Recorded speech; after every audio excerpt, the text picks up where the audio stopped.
Here we are on the home stretch running towards the finish line. We got about 140 acres of soybeans left to cut. That's all we got to do to be done. 16 years and I still can't read your mind, player. Oh, shoot. God bless. Blew a hydraulic line on the freaking draper. Oh, look what you did. We haven't just hit a home run with our wheat and double crop soybean crop this year. We've hit a grand slam in the bottom of the ninth to win the World Series. It will surprise me if I ever top this again in my lifetime.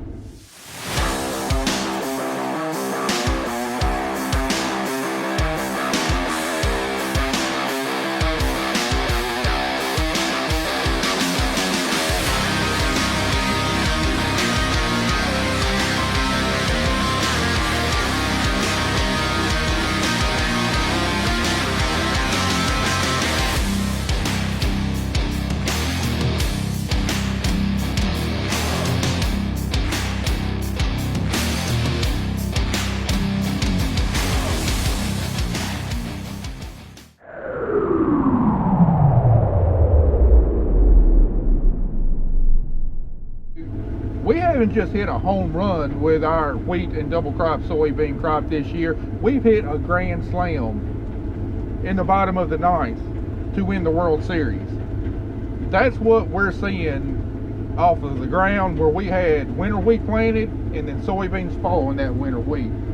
I mean, this is something that it will surprise me if I ever top this again in my lifetime. I think it's 17 years ago when my dad was still alive and we had just started growing soybeans. And anyway, we had one farm hit 50 bushels an acre. Now, granted, right now, like now, that doesn't seem, I mean, that's a good yield, but that's not anything earth-shattering. Well, back then, you know, we were used to yielding 25, 30 bushels an acre of beans.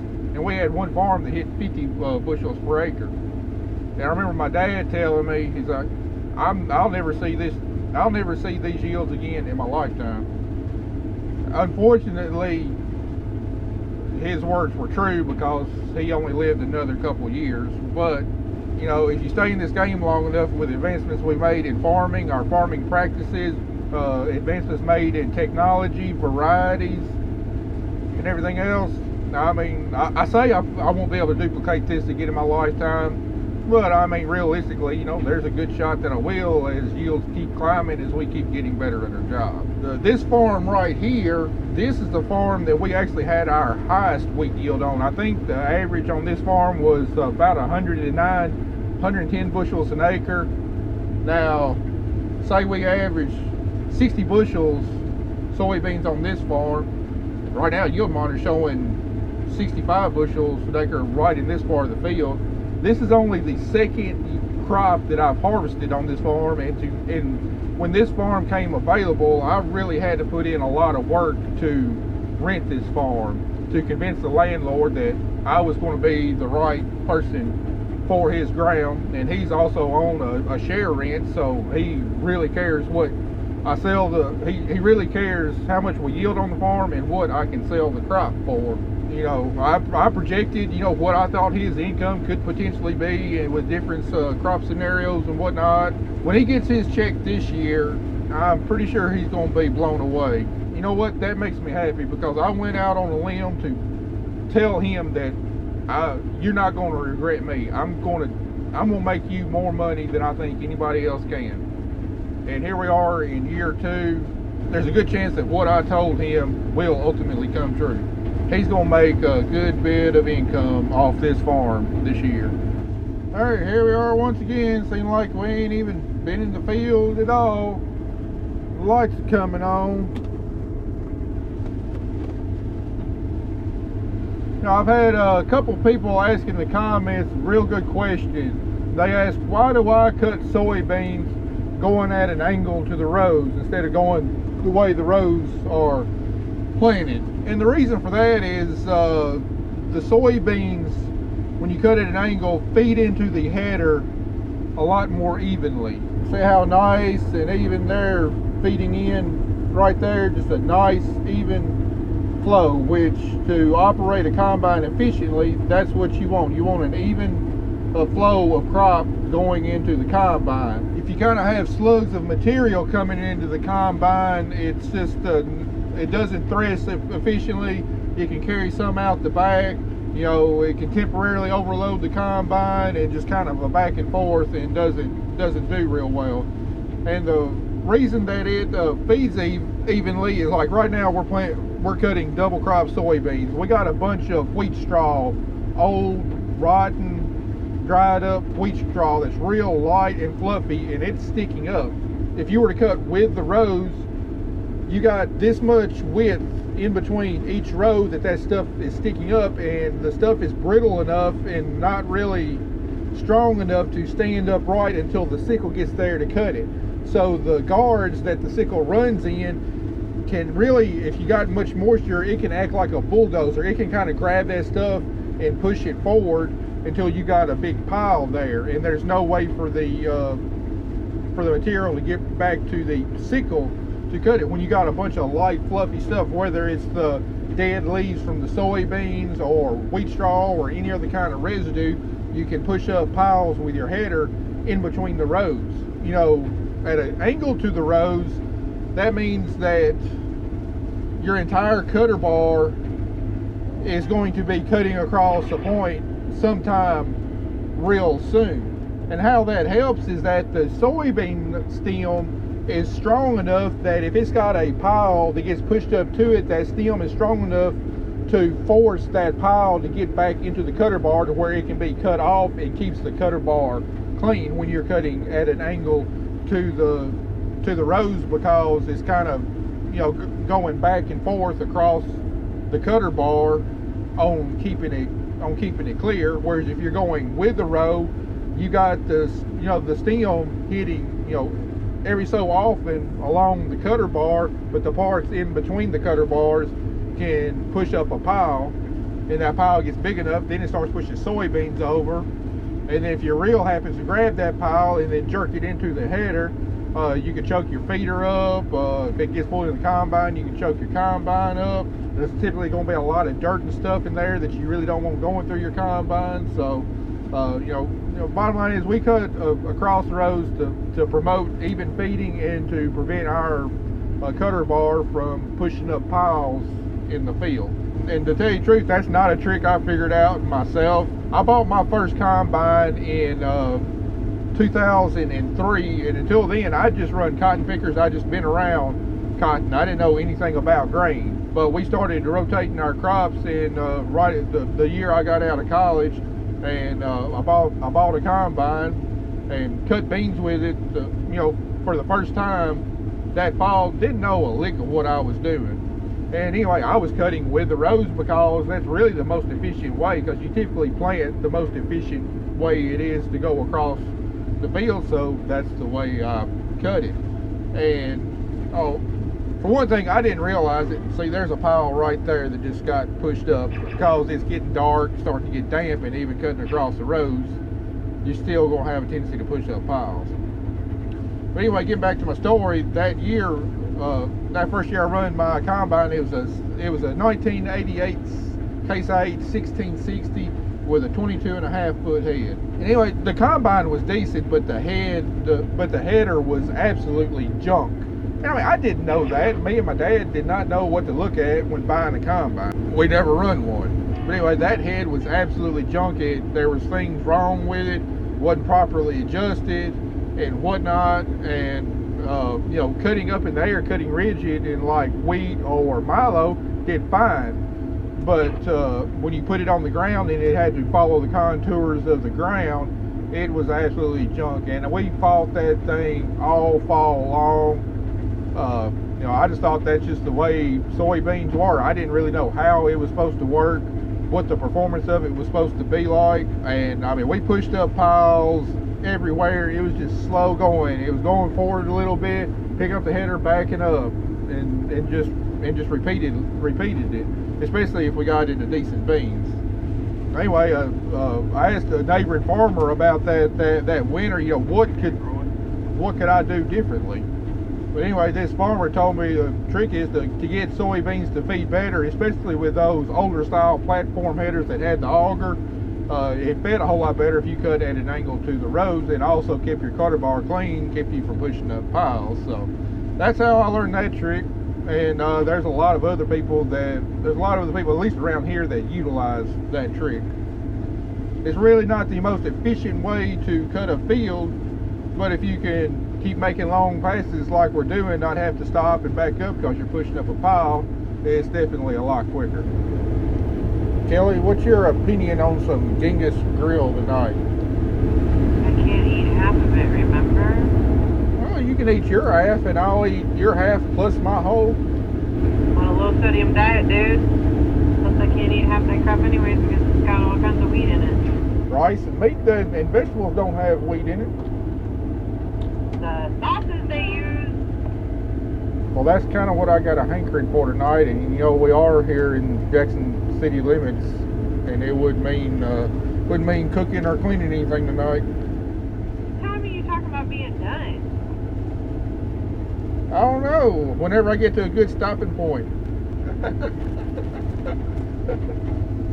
I freaking hate that.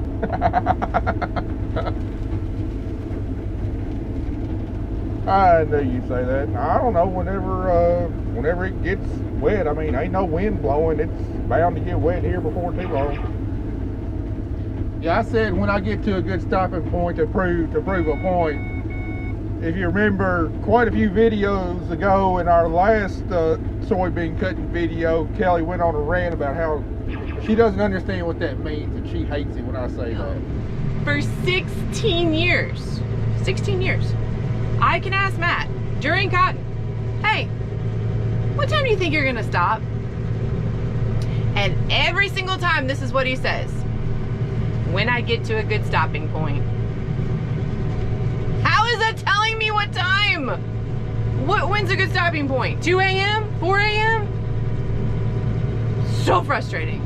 Anyway, you know, having been on a farm all my life, when I get to a good stopping point, sounds like a pretty reasonable turn. Yeah, it's a little vague. It's not definitive. But what in farming is definitive?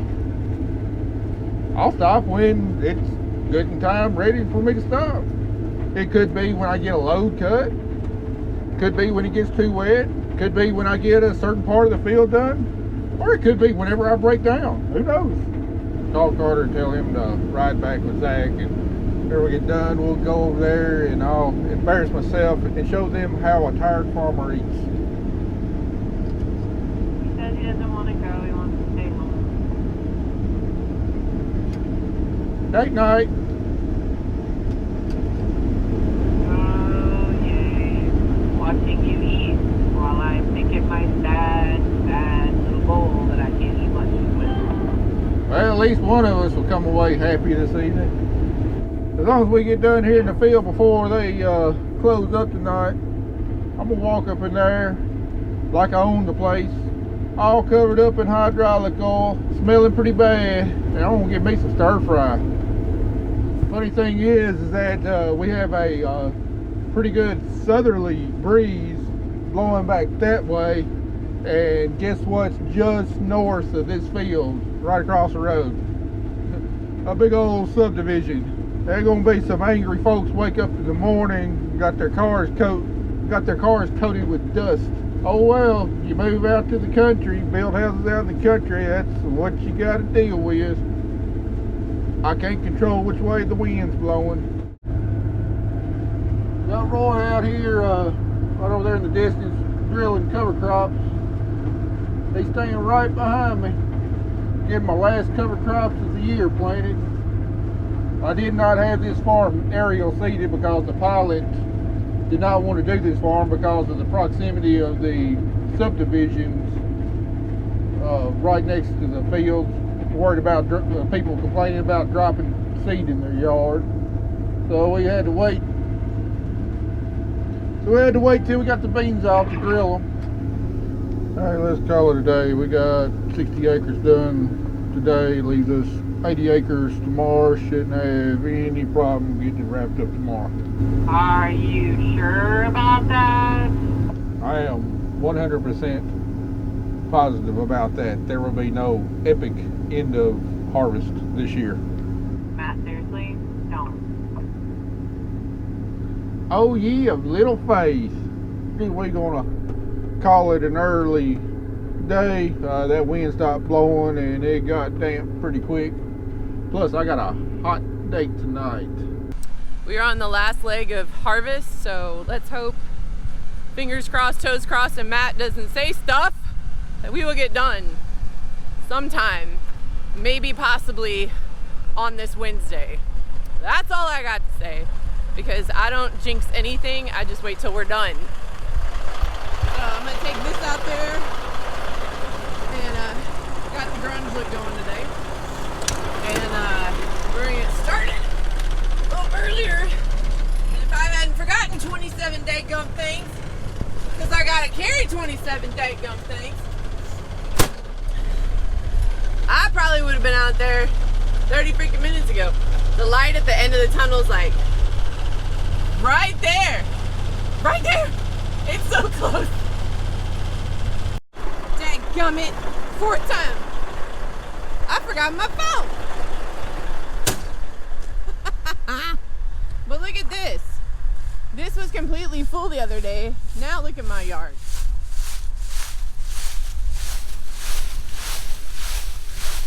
There's a lot of mulching going on.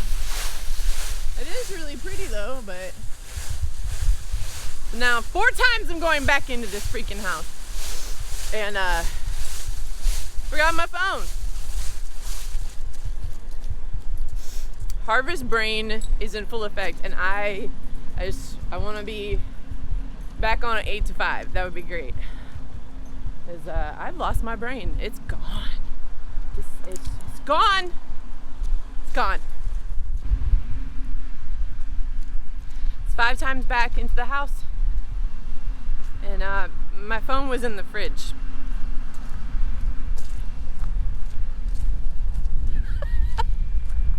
That's a new one for me. I put it in the fridge. Does anybody else just like their brain just stop functioning once you just reach the point of no return and you're exhausted and you're tired and you don't know if you're coming and going? Because that's me right now. I put it in the fridge. Ah! Alright, it's a little awkward. But my phone is now cold. I'm putting it in my lunchbox. Now let's see how long this sucker stays up there. I'm trucking. Yes, indeed, I'm trucking. On the last day. Ain't nobody coming.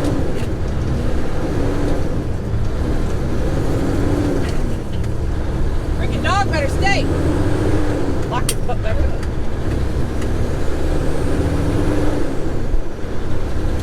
Girls drive trucks too. Really, Matthew? Really? Really? I'm coming straight for you. I'm straight for you. Hi! He's on the freaking ground with his freaking GoPro.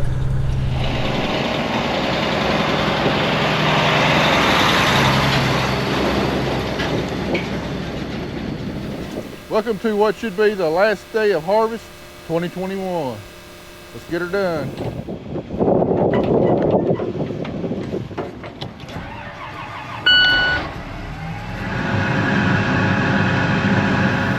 Total, we got about 78 acres to go today. Should not be any problem. We got a really good stiff breeze blowing today.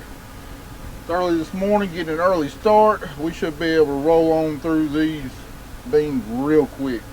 If everything goes well, won't be any more late nights this season. We should be done by early evening, even though we got to change. We got to take the header off and move down the road 2 separate times a day.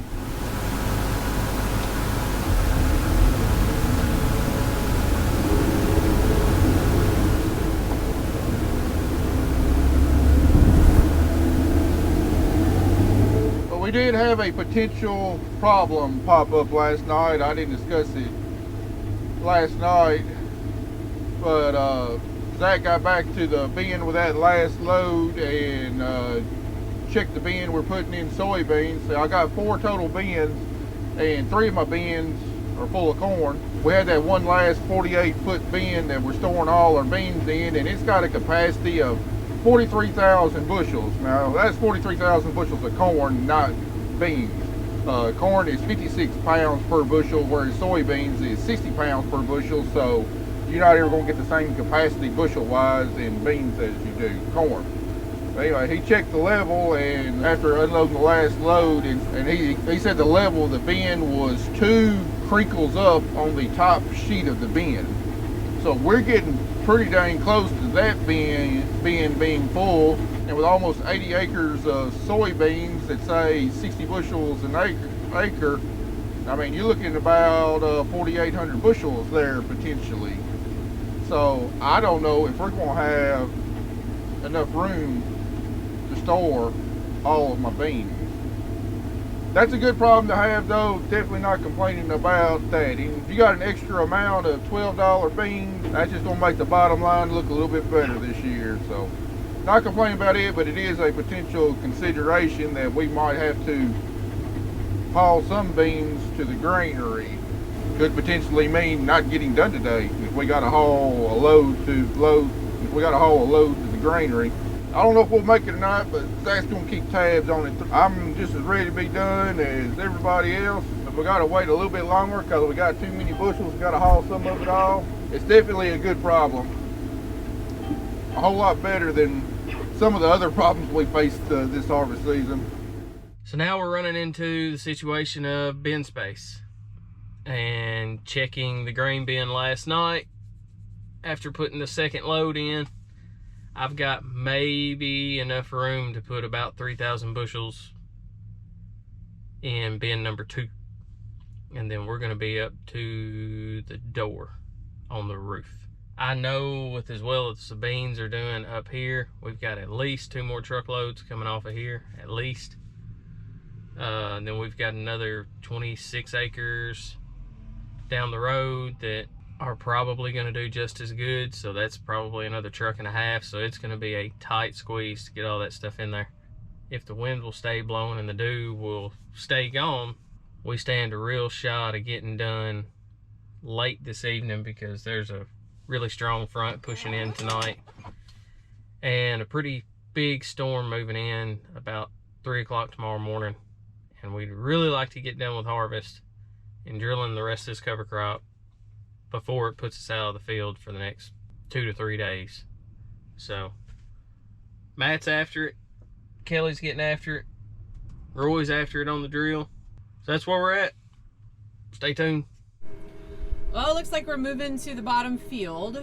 So unfortunately I have that to unload, and then after I unload the truck I'll just meet them down there, and then I'll probably have to take Zach back up here. So I guess, I don't know, I better ask Matt.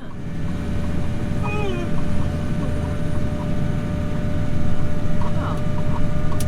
Of course I would turn the camera on and then there's no traffic, so. Yay me! Is he in the little field? I guess we're doing the little field first, and then we're gonna go to the big field. All right.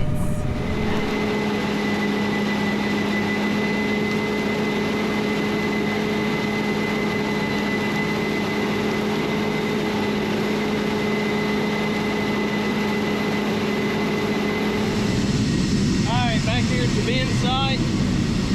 Got our first load of the day coming in. Finally unloading here at a new fancy superstructure. Got my makeshift light hung up there because we failed to realize that the bin went up. It was right in front of all the lights we had shining down on the pit, and it lights up everything except for where I really need light at night. So I hung a light up there on the new catwalk. I'm gonna walk up here now and see what we look like on the bins. I know we're gonna be close, but let's see how high up we are. I don't know if you can tell, but 4-3 of us got about, I don't know, 3 foot of room to try to squeeze 4 more loads in. See what it looks like in here. Ooh.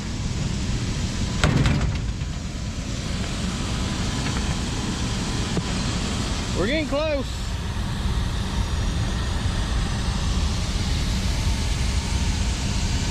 It's about 18 inches from the roof. We're gonna be real close. I don't know. We'll see. We'll watch it today, see what it does.